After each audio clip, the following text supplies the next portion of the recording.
Yang Berhormat Tuan Chua Tian Chang. Yang di-Pertua, soalan saya nombor 6. Tuan Ketua, kebajikan dan keistimewaan yang diberikan kepada Duta Khas ke India dan Asia Selatan dalam bidang infrastruktur yang telah dilantik bagi tempoh 2 tahun, iaitu mulai 1 Januari 2011 hingga 31 Disember 2012 ialah gaji dan allowance sebanyak ringgit Malaysia RM27,227.20 sebulan, serta allowance dan kemudahan semasa bertugas rasmi. Duta Khas ke India dan Asia Selatan juga dibekalkan dengan seorang setiausaha sulit kanan, seorang pegawai khas, 2 orang pemandu khas, setiausaha pejabat dan seorang juru iring polis. Duta Khas Perdana Menteri ke China pula yang telah dilantik bagi tempoh 2 tahun mulai 1 bulan 11 2011 hingga 31 bulan Oktober 2013 dibayar gaji dan allowance sebanyak ringgit Malaysia RM20,000 sebulan, serta allowance dan kemudahan semasa bertugas rasmi. Duta Khas ke China hanya dibekalkan dengan seorang setiausaha sulit kanan dan seorang setiausaha sulit. Atas cadangan Duta Khas Perdana Menteri sendiri bahawa beliau tidak perlu dibekalkan kemudahan dan keistimewaan lain seperti juru iring polis dan sebagainya. Peranan Duta Khas ke India dan Asia Selatan dalam bidang infrastruktur ialah A. memperkukuh dan memertabatkan lagi kedudukan Malaysia sebagai sebuah pusat atau sumber infrastruktur kelas pertama dan syarikat-syarikat pembinaan di India khususnya di rantau Asia Selatan.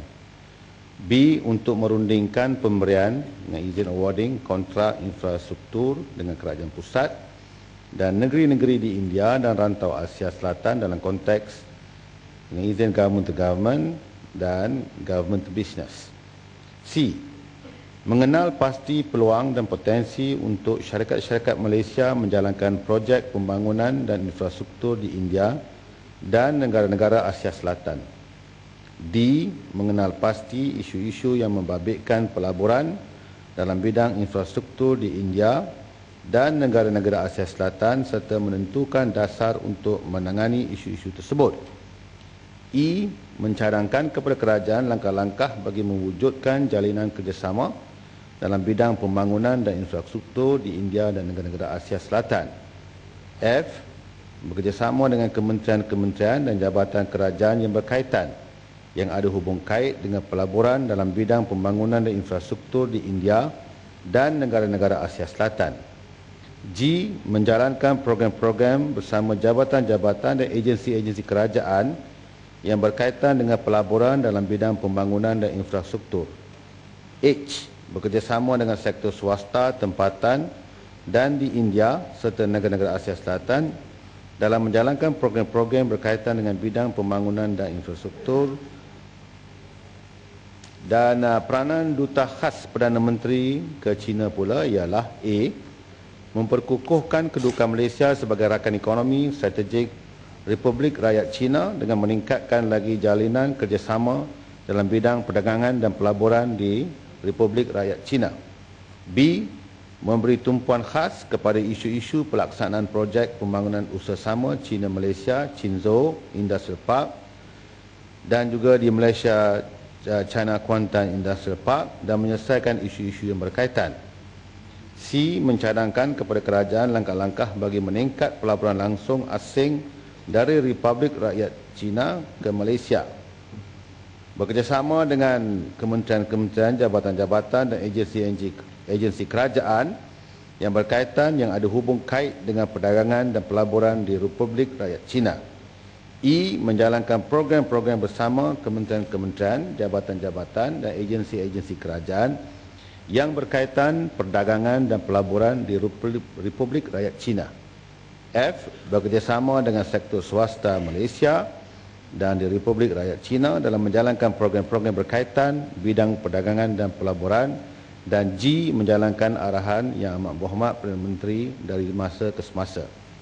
Selain itu, jumlah perbelanjaan Duta Khas ke India dan Asia Selatan dalam bidang infrastruktur dan Duta Khas Perdana Menteri ke China untuk kedua negara bagi melaksanakan tugas rasmi pada tahun 2012 ialah seperti berikut.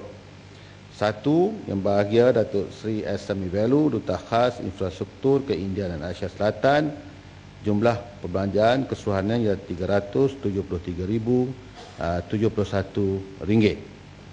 Bagi Yang Berhormat Tan Sri Ong Kar Teng, iaitu Duta Khas Perdana Menteri ke China, RM41,295.16.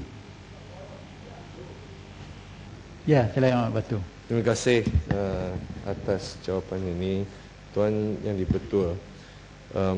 Saya ingin dapat tahu apakah cara penilaian performan kedua-dua orang duta khas ini.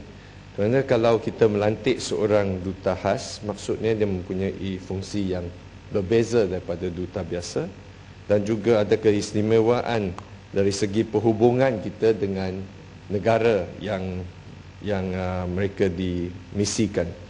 Apakah justifikasi kita memberi keistimewaan kepada kedua-dua orang ini?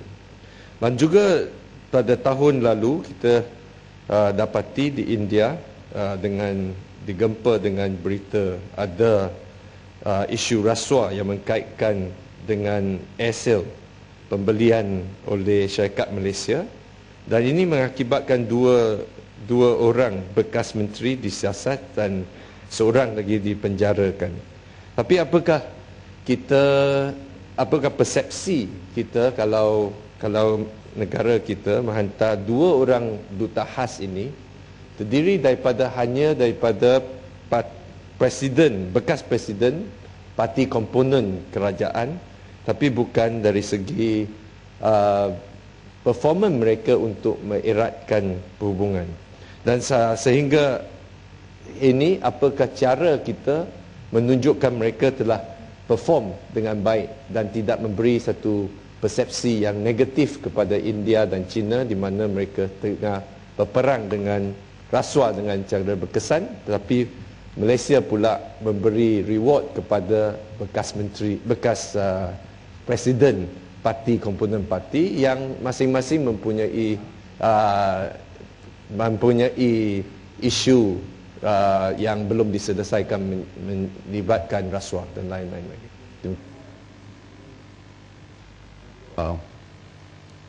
Pertama saya nak sebut, kedua-dua tidak terlibat dengan apa-apa isu rasuah. Itu tak betul. Ya. Itu fitnah dan tuduhan yang dibuat dalam Dewan Yang Mulia ini. Saya ingin menyebutkan sini iaitu bahawa sememangnya tidak boleh dinafikan, iaitu bahawa India dan RRC China adalah merupakan dua negara yang dari segi pertumbuhan ekonominya pada hari ini pun adalah dianggap sebagai tinggi, ya, kedua-duanya. Walaupun di China jatuh tapi masih tinggi. Keduanya kita kena ingat itu